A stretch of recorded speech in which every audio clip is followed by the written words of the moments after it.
Hermanos, otra vez bienvenidos a Iglesia Bautista de la Vid. Le damos una cordial bienvenida. Aquí estamos en la casa del Señor en su día. Este es el día que el Señor ha hecho. Llueva o no llueva, es el día del Señor. Le damos gracias a Dios por la lluvia porque trae vida a la tierra y trae vida a nosotros. Seguimos nosotros el estudio sobre Marcos. Busquen en sus Biblias Marcos capítulo 9. Ya hemos pasado la mitad de Marcos. ¿Se imaginan? Ya hemos pasado la mitad. Aquí ya todo está cambiando. El ministerio de Jesús, el enfoque ha cambiado. En la primera parte del libro, primeros 8 capítulos, Jesús está enfocado en predicar, en sanar, en mostrar la compasión de Dios hacia su pueblo. Y no solamente su pueblo, también a los gentiles. Y Jesús ahora al fin le pregunta en Marcos 8 a sus discípulos: ¿quién dicen ustedes quién soy yo? Y dicen, bueno, unos dicen que eres un profeta, unos dicen que eres Elías. Sí, está bien, pero ¿qué dicen ustedes? Y Pedro confiesa a Jesús como el Cristo. Y de ese momento todo cambia. Y ahora Jesús empieza a hablar de su muerte y resurrección. Y ahora empiezan los discípulos a tener unos problemas tratando de entender, como vamos a ver más detalle hoy, cómo es que el Mesías, que va a salvar a su pueblo, cómo puede el Mesías que va a restaurar el reino de Dios morir.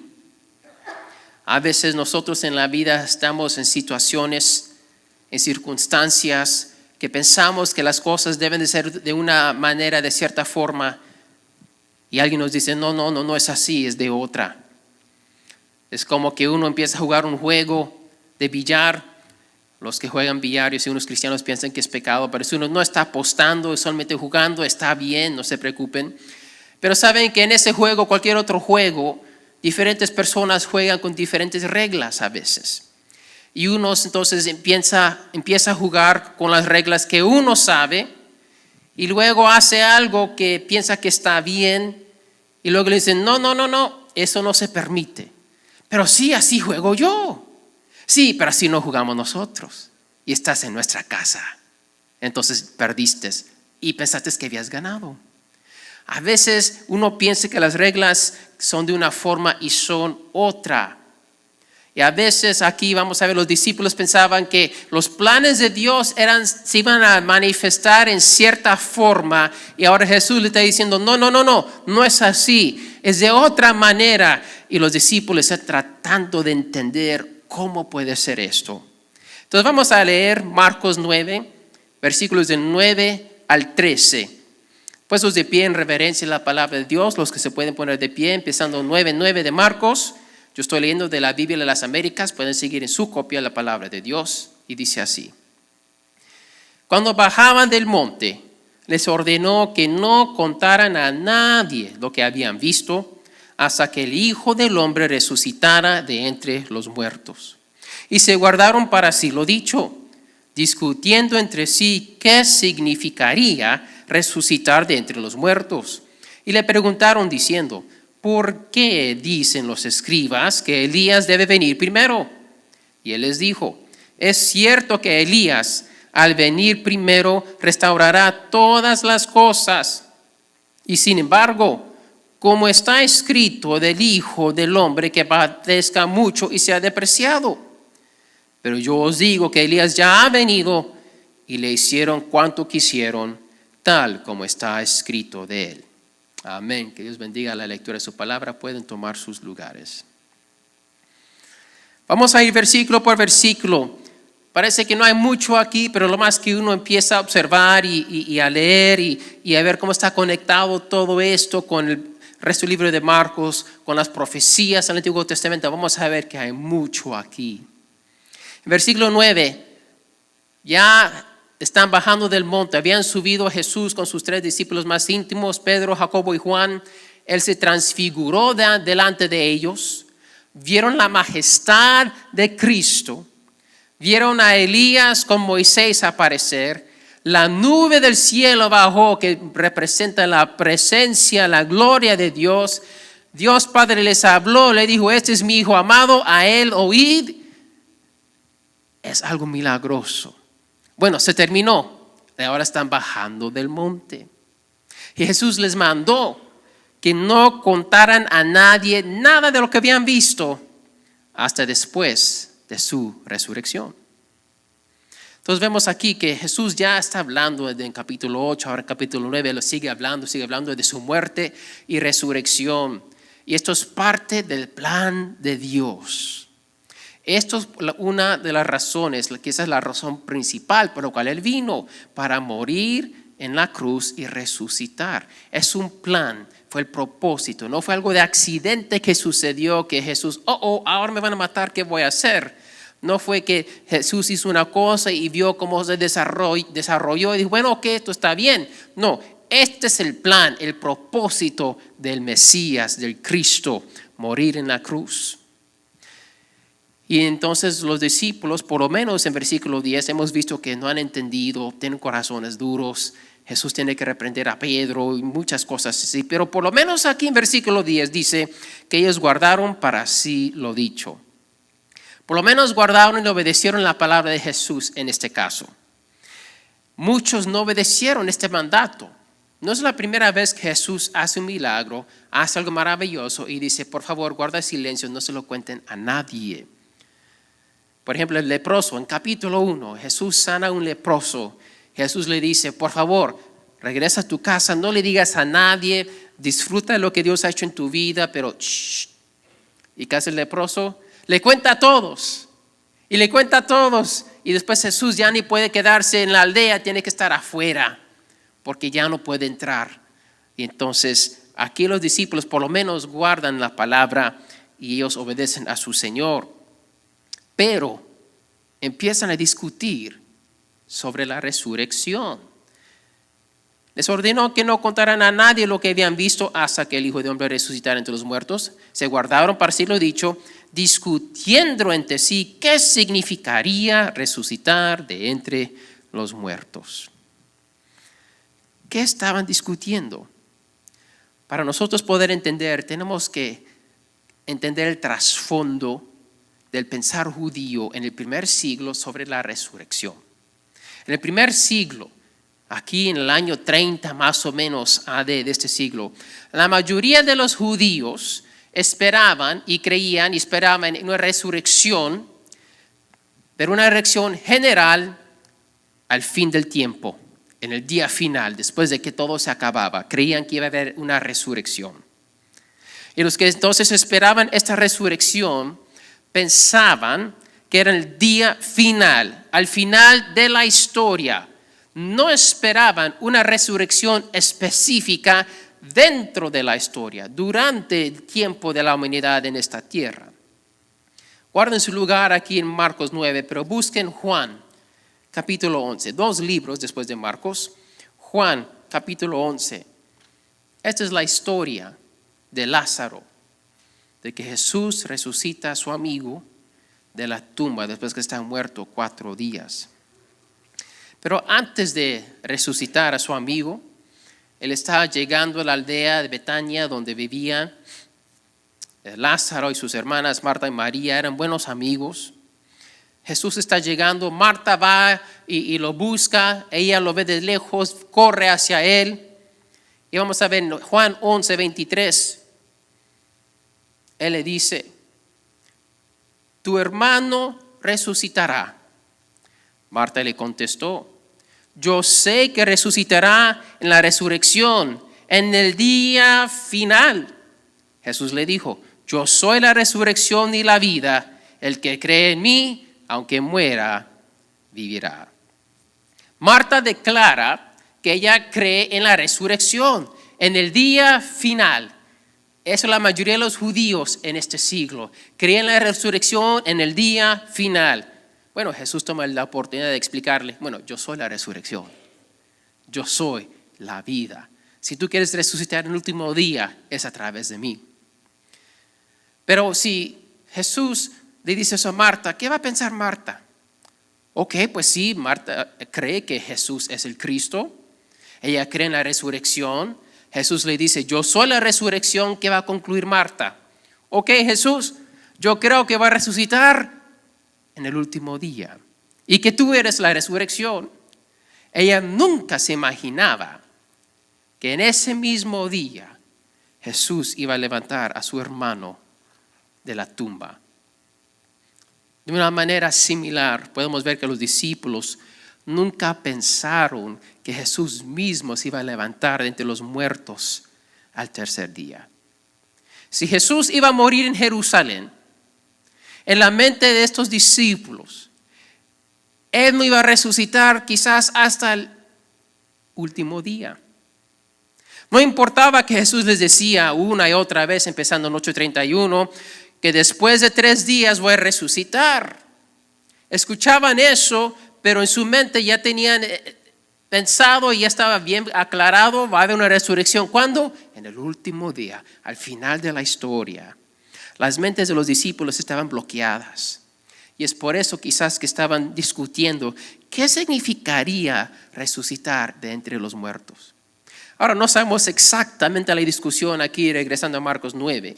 No nos dice exactamente cómo estaban discutiendo o sobre cuál tema, pero era la resurrección.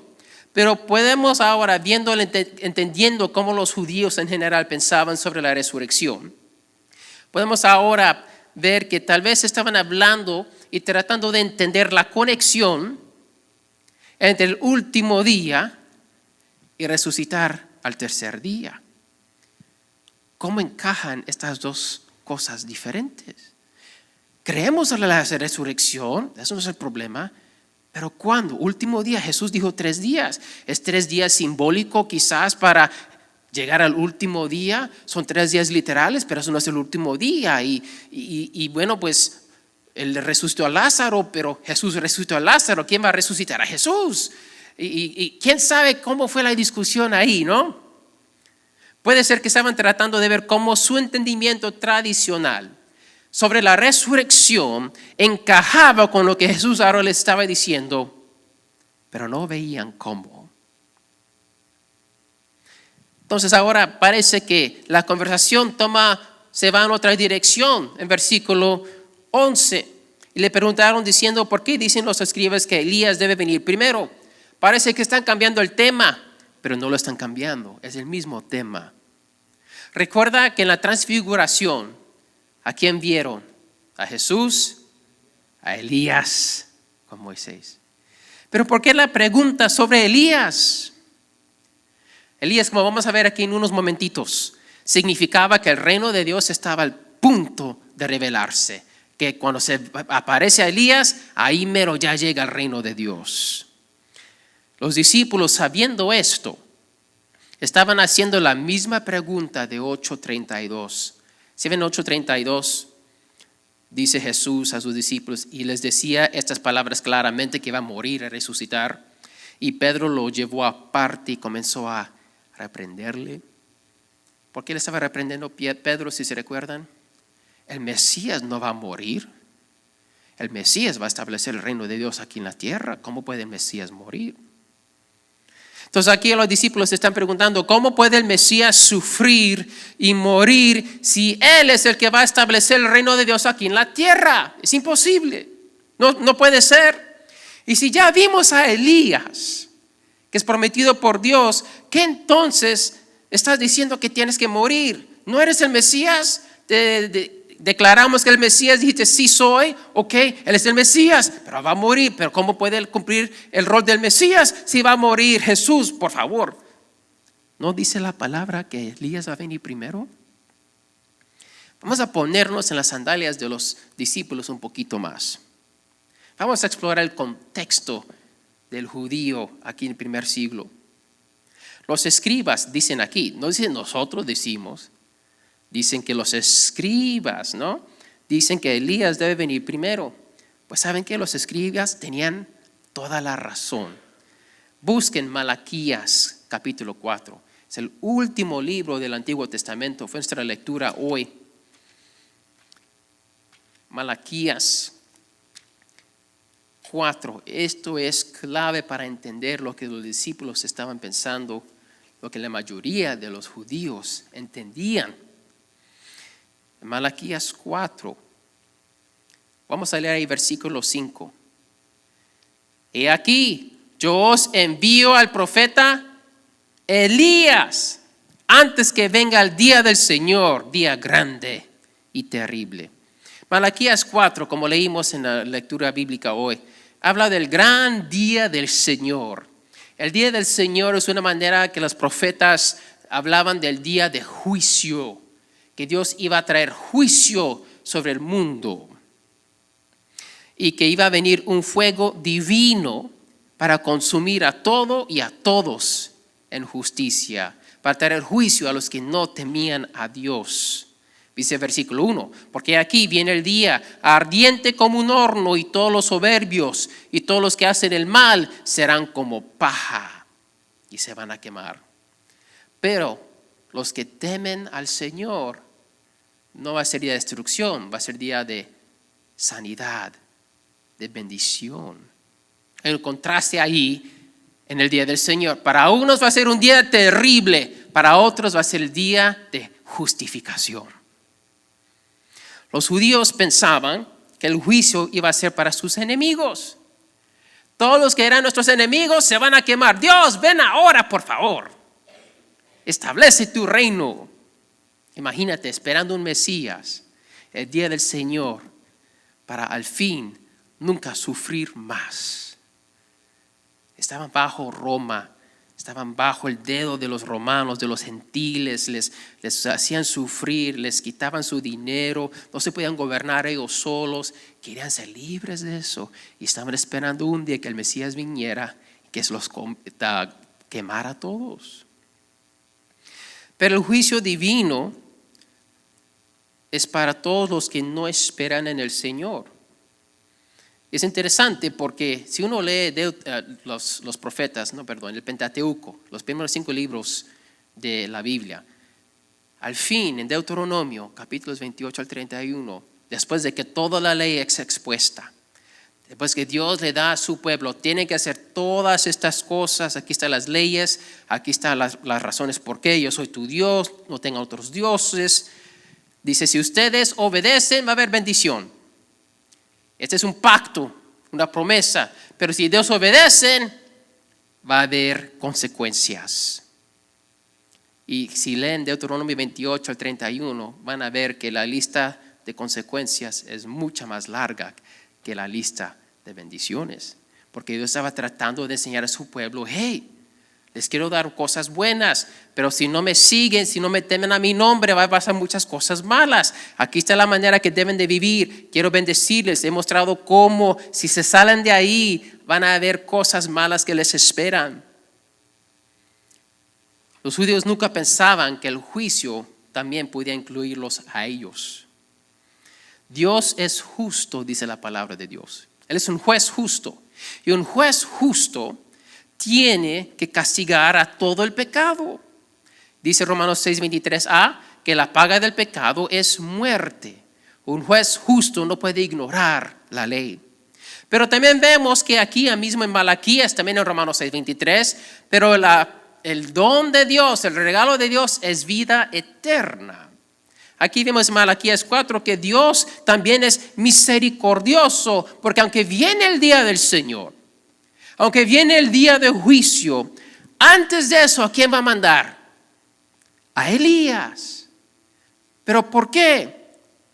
Ahí lo dice, versículos 5 y 6 en la Malaquías 4. He aquí yo os envío al profeta Elías antes que venga el día del Señor. Versículo 6, Él hará volver el corazón. Él va a traer restauración a las relaciones. Ahí dice padres e hijos, hijos con padres. Todo el conflicto en las relaciones que tenemos, a través de Elías se van a ser restauradas.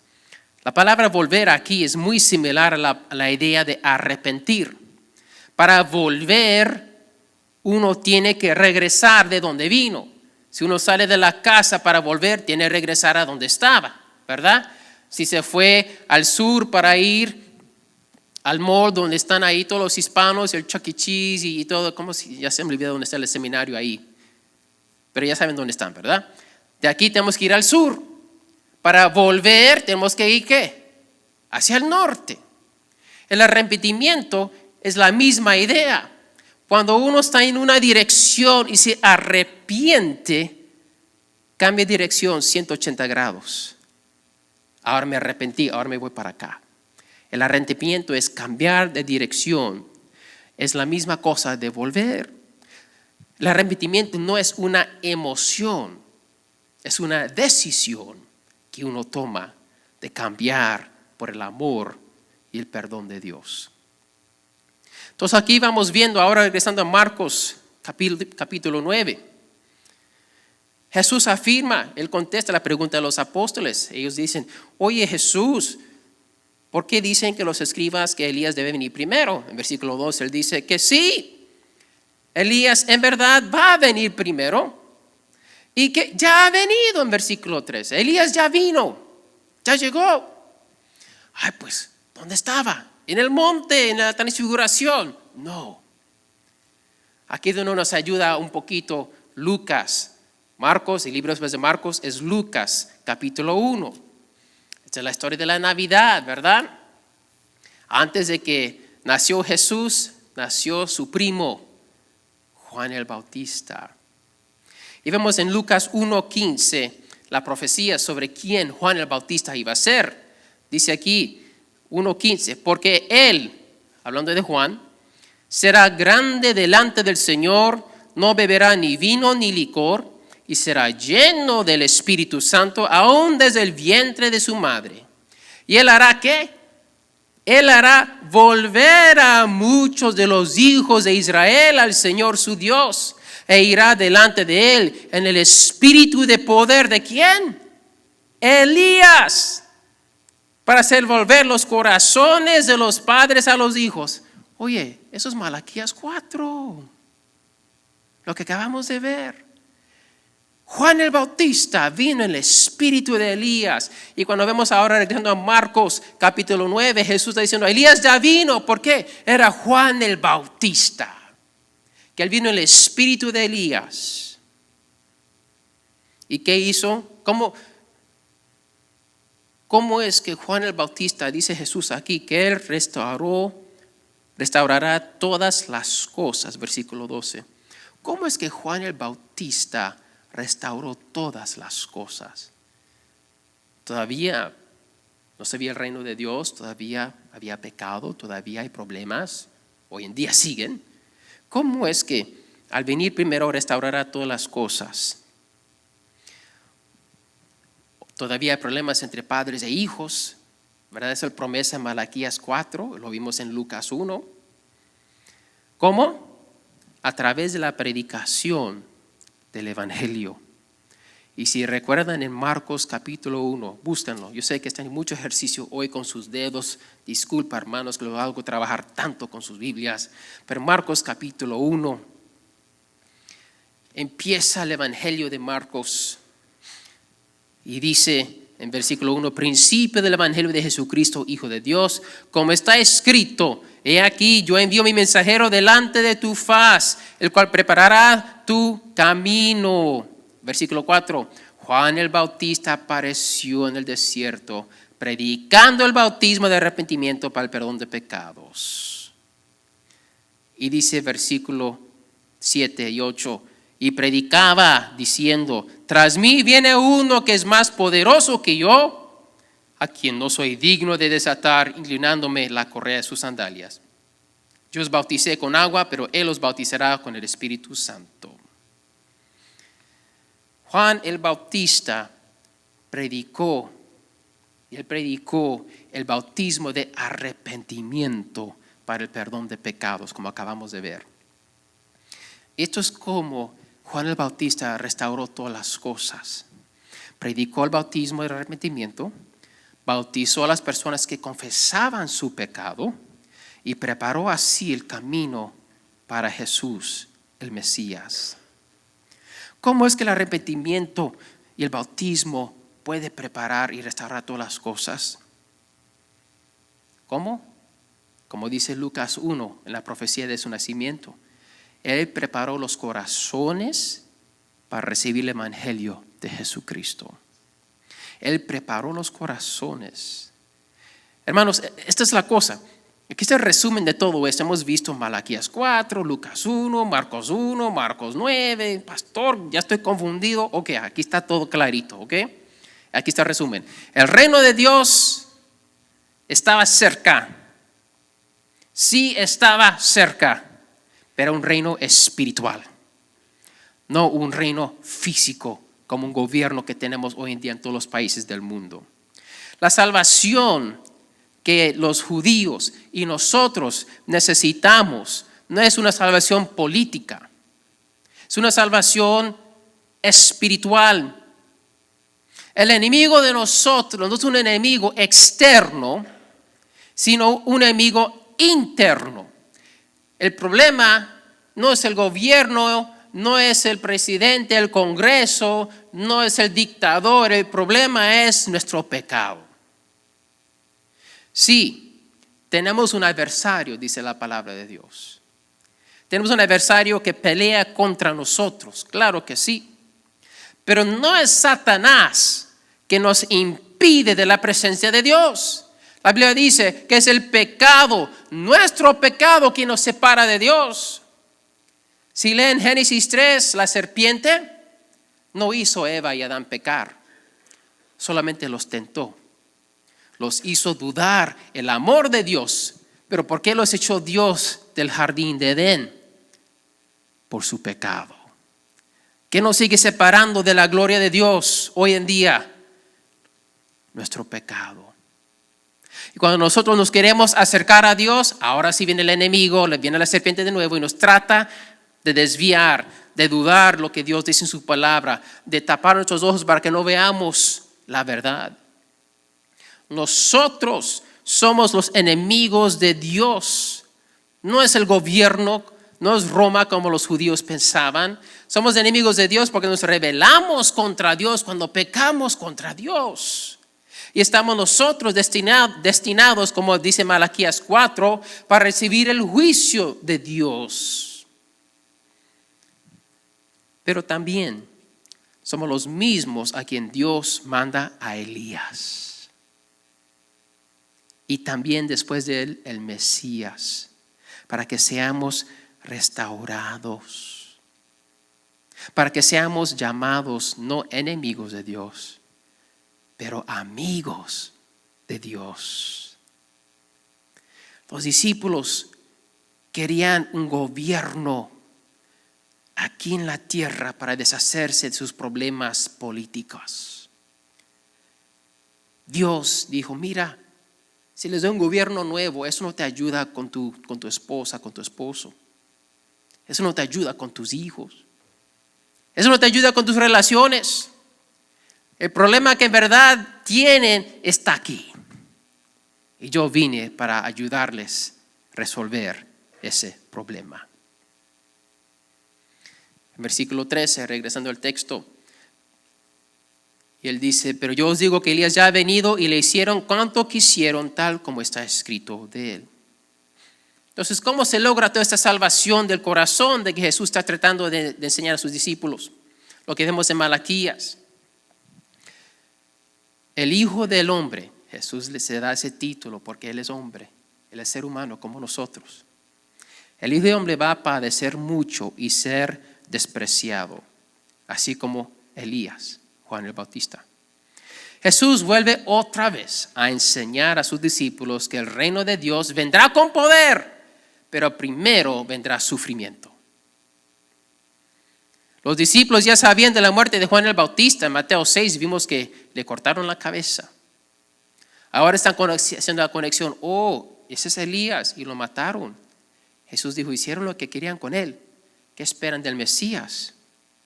Jesús está diciendo, si Elías fue asesinado, ¿qué pasará con el Mesías? Como está escrito en Isaías 53, si todavía tienen fuerzas en sus dedos, busquen Isaías 53, hablando de las profecías. Bueno, pues Jesús, ¿dónde dice los profetas que el Mesías va a sufrir? Vemos en Malaquías que va a destruir a sus enemigos, que viene el día del Señor, que va a establecer su reino, que va a traer salvación a su pueblo. ¿Dónde dice que el Mesías va a sufrir? Vamos a Isaías 53. Pueden leer todo el capítulo. Pero vamos a empezar versículo 3. Dice así: fue despreciado y desechado de los hombres, varón de dolores y experimentando en aflicción, y como uno de quien los hombres esconden el rostro, fue despreciado y no le estimamos. ¿Qué dijo Jesús? Él va a padecer y va a ser despreciado. ¿Qué dice Isaías 53? El Mesías va a ser despreciado. Sigamos leyendo, versículo 4. Ciertamente Él llevó nuestras enfermedades y cargó con nuestros dolores. Con todo, nosotros le tuvimos por azotado, por herido de Dios y afligido. Mas Él fue herido por nuestras transgresiones, molido por nuestras iniquidades. El castigo por nuestra paz cayó sobre Él, y por sus heridas hemos sido sanados. El reino de Dios viene, pero antes de que venga el reino en poder, el Mesías tiene que sufrir.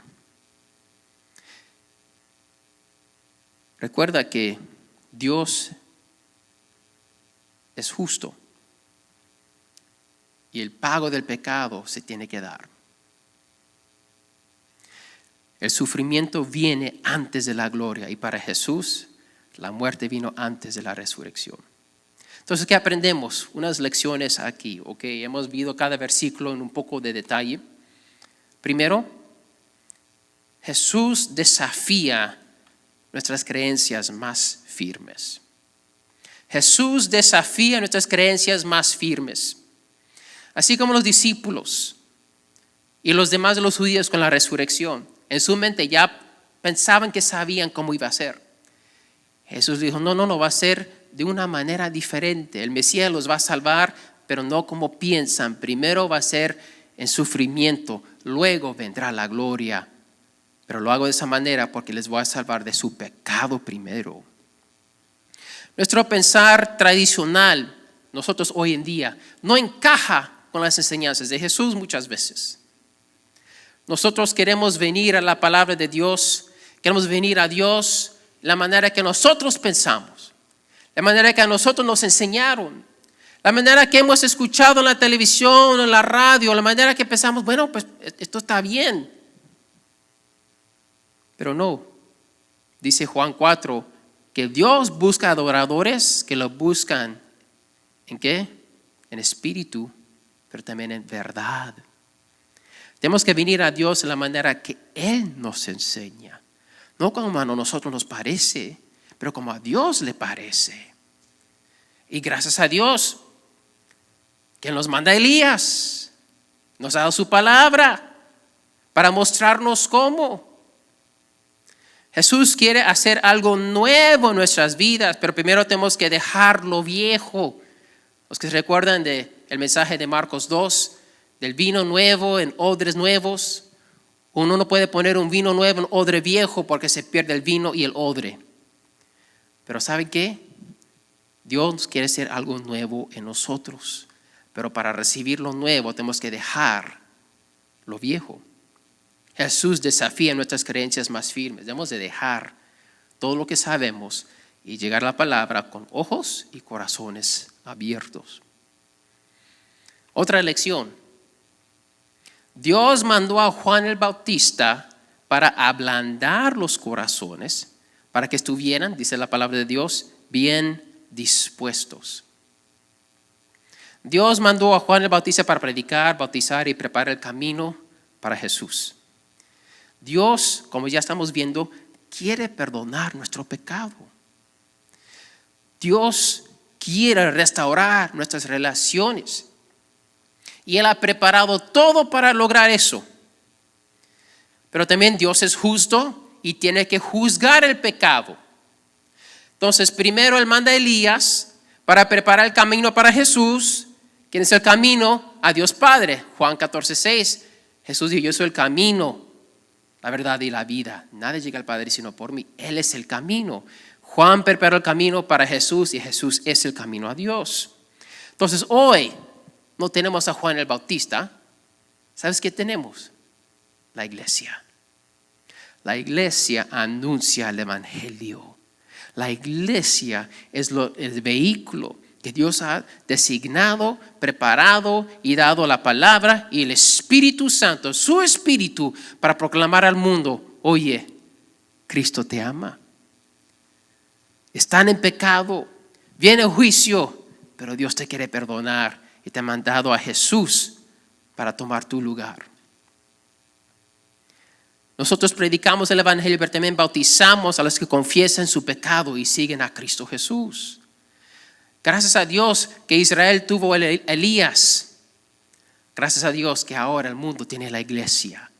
Y la iglesia es el vehículo. Hay muchas organizaciones cristianas, gloria a Dios por ellas, que hacen ministerios, que predican la palabra, que traducen recursos, y eso es bueno. Es la iglesia que tiene la batuta del evangelio y se la trae al mundo. Otra lección, y la hemos tocado, pero creo que es bueno reenfatizar. Dios es justo. Él es un juez justo, y cualquier juez justo no puede ignorar cuando hay algo malo, y Él va a juzgar. Pero también Dios es misericordioso y quiere restaurar a su pueblo. Dios quiere restaurar, como vimos en Malaquías 4, nuestras relaciones horizontales, nuestras relaciones aquí en la tierra.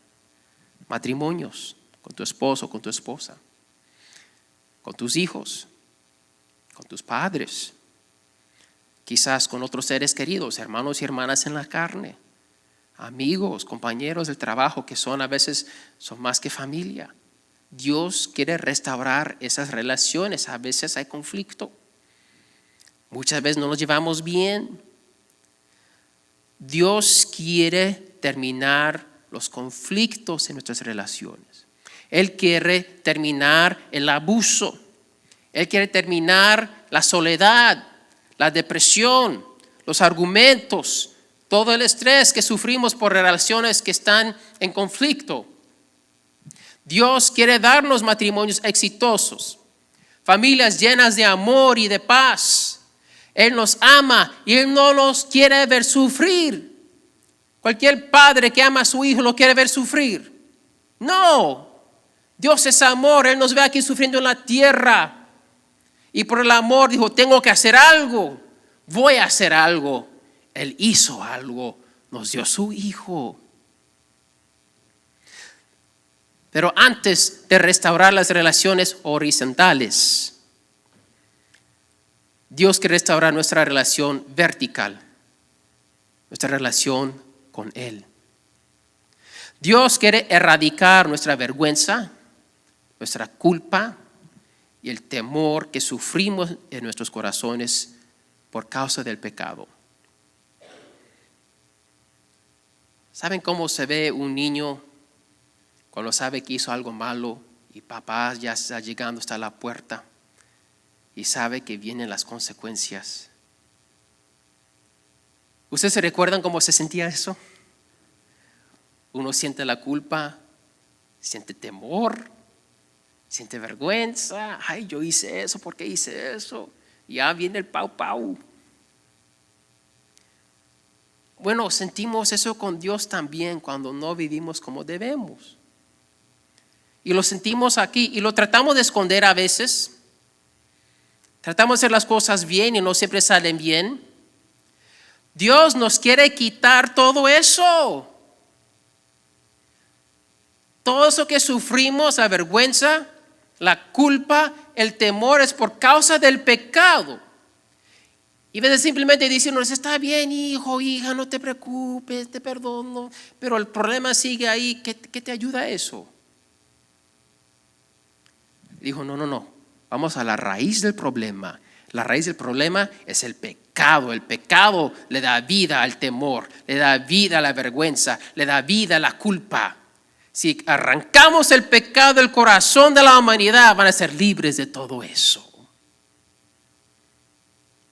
¿Y cómo lo logró Dios? No era establecer un reino político. No era otro gobierno terrenal. ¿Qué haría un gobierno por tu matrimonio? ¿Qué haría, sea el Trump o Hillary, qué haría ellos para tus hijos y tu relación con ellos? ¿Qué va a cambiar eso? Nada. Solo un sacrificio de sangre puede apaciguar la ira y la justicia de Dios, porque la Biblia enseña, para que haya perdón de pecado, tiene que haber sangre. Y si yo pago mi pecado con mi sangre, ¿qué me queda? Nada. Estoy muerto. Yo pagué lo que yo debía y ahora estoy perdido para siempre. Pero Dios mandó a su Hijo para derramar su sangre, no mereciendo el castigo, un hombre perfecto, no mereciendo pagar porque no debía, pero Él pagó con su sangre perfecta. Y ahora la ira y la justicia de Dios está satisfecha con el sacrificio de Jesucristo en la cruz.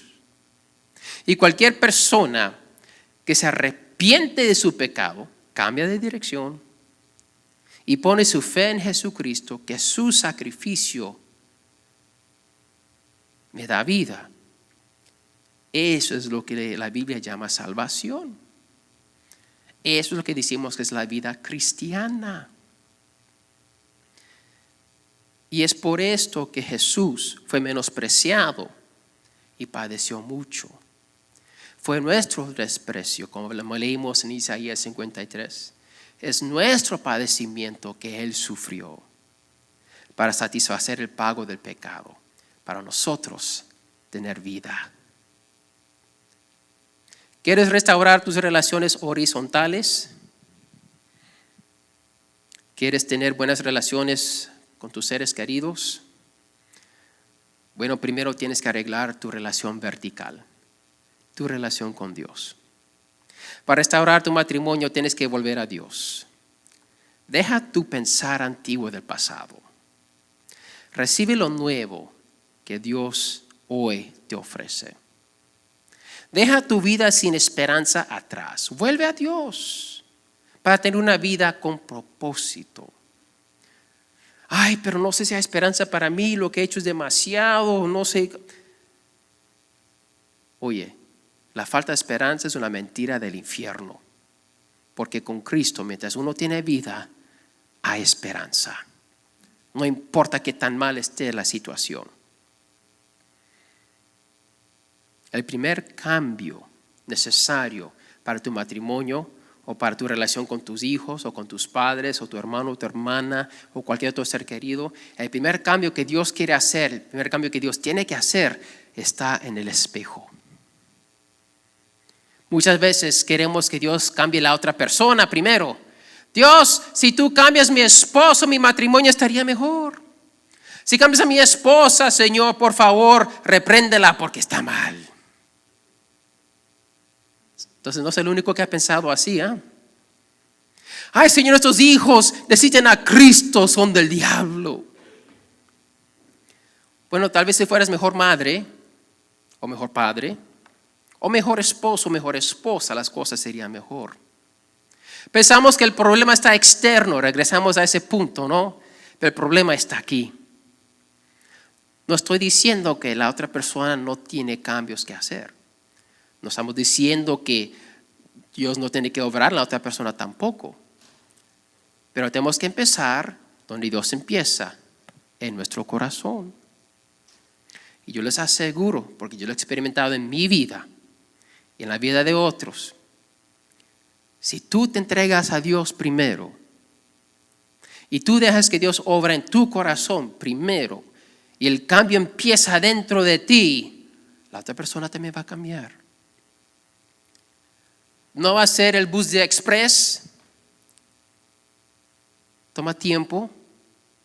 Se requiere paciencia. ¿Cuánto tiempo tomó para tú cambiar?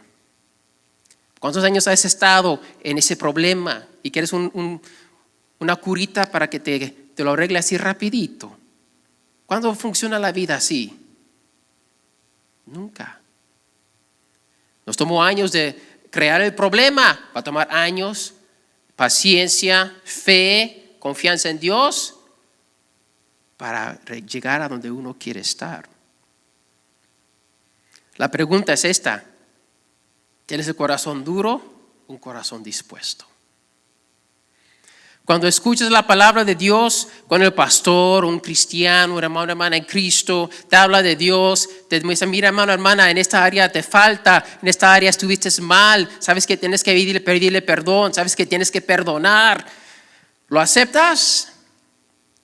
Tomas un tiempo para dejar, sabes que Dios, esta palabra que me dio el pastor o el hermano o hermana en Cristo, lo que veo aquí, ¿es verdad, sí o no? Quiero saber si es verdad. Yo quiero la verdad porque yo quiero mejorar. O tenemos un corazón duro. No, hombre, que me pida perdón primero el otro, la otra. Él la empezó, que la termine. Y no tomamos tiempo de escuchar, evaluar y ver el cambio que Dios quiere hacer dentro de mí.